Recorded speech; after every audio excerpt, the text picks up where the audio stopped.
Welcome back to Trinity Talks. Ever look up at the stars at night and try to find that Big Dipper or the North Star or Sirius, the brightest star in the sky? It is amazing that when you are outside the city with its many lights and look up into the darkened sky, you can see the many stars that fill up the night sky. Stars. They're lights that were created by God to shine upon this earth. He knew that man could not live in darkness 24/7. The earth would need light in order to function properly. So he declared at creation, "Let there be light." The Magi at the time of the birth of Jesus, they saw a really bright star in the sky. These Magi were wise men, members of a highly educated religious class in Persia, modern-day Iran. They were aware that the Jews were waiting for their Messiah to appear, and so they searched the skies for a sign.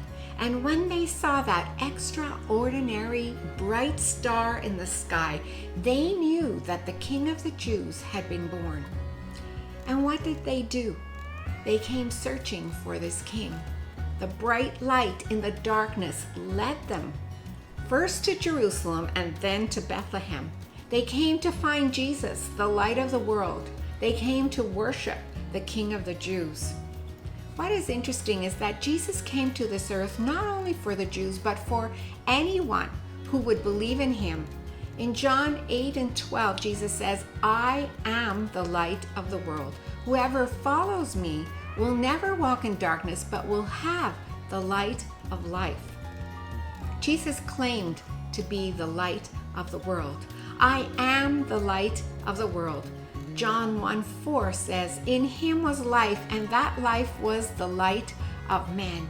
He is the true and ultimate light, revealing God to us.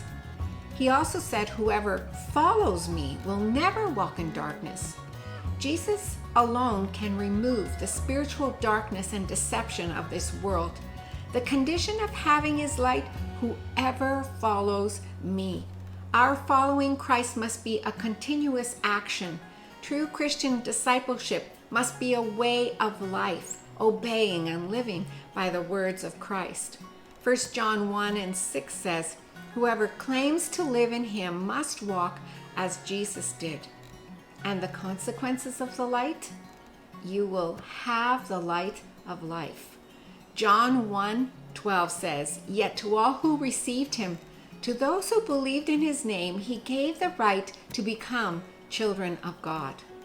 Jesus, the light of the world, came to this dark planet to bring spiritual light that would break spiritual darkness. He came to offer us forgiveness. He came to offer us hope and a future. He came to light up the way for each and every one of us.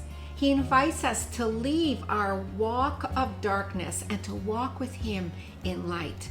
I challenge you today to ask him to shine his light into your darkened world. As I mentioned before, he came to this earth not only for the Jews, but for anyone who would believe in him. That was evident at his birth by the Magi showing up to worship him. They recognized that he was the light of the world and that he was the king for all men. Allow Jesus to be that bright and morning star in your life, and then heed the words of the Apostle Paul found in Ephesians 5:8. "For you were once darkness, but now you are light in the Lord. Live as children of the light."